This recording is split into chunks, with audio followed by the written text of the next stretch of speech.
নদীতে পিয়ালি মাছ মারুনিয়া জাল বানাইলাম ভাই।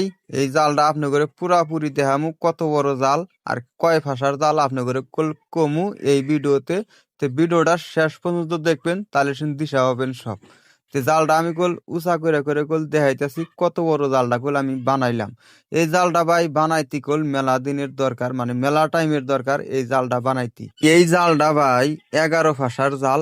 এই জালটারে আমরা সাডি জাল কই। আমরা রেগুলার এই জালটা দিয়ে নদীর থেকে মাছ টাছ মারি। তা আপনারা এই জালটা নিলি গেলা নদীর থেকে মাছ মারা হবেন। এই জালটা বোধে খুব মাছ আটকে। বিশ্বাস না হয় ভাই, আমার ফেসবুক আইডিতে ভিডিও দেওয়া আছে, খুব মাছ আটকে ভাই। তো এই জালটা আমি বিক্রি করবো। আপনারা যদি নিবার চান অবশ্যই কমেন্টে নাম্বার দেওয়া আছে, আপনারা কল করে জানতে পারবেন জালের দাম কত। তো এই জালটার শেষ পর্যন্ত দেখাই কত বড় একটা জাল, মানে বিরাট বড় একটা জাল হয়েছে। তো এই জালটা আমি মানে উঁচা করে করে দেখাইতাছি।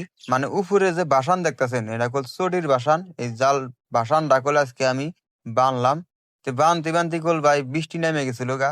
এই বৃষ্টি বোধে ভিজা ভিজা ভাই আমার কাপড় চোপড় দেখানি যে ভিজা গেছে গা। বৃষ্টি বোধে ভিজা ভিজাই জালটা বানাইলাম।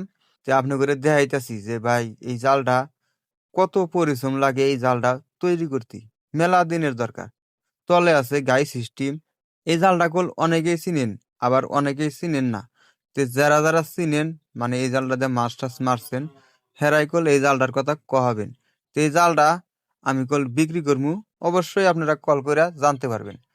তে আজকের মতো ভিডিওটা ভাই এনগুনি শেষ করতেছি, বেশি ভিডিওটা লম্বা করি না। তো ভাই ভিডিওটা যদি ভালো হয়ে থাকে অবশ্যই ভিডিওটা অল্প শেয়ার করে দিবেন, আর এই ছোট ভাইটার পাশে থাকবেন। তো ভাই ভাই ভালো থাকবেন।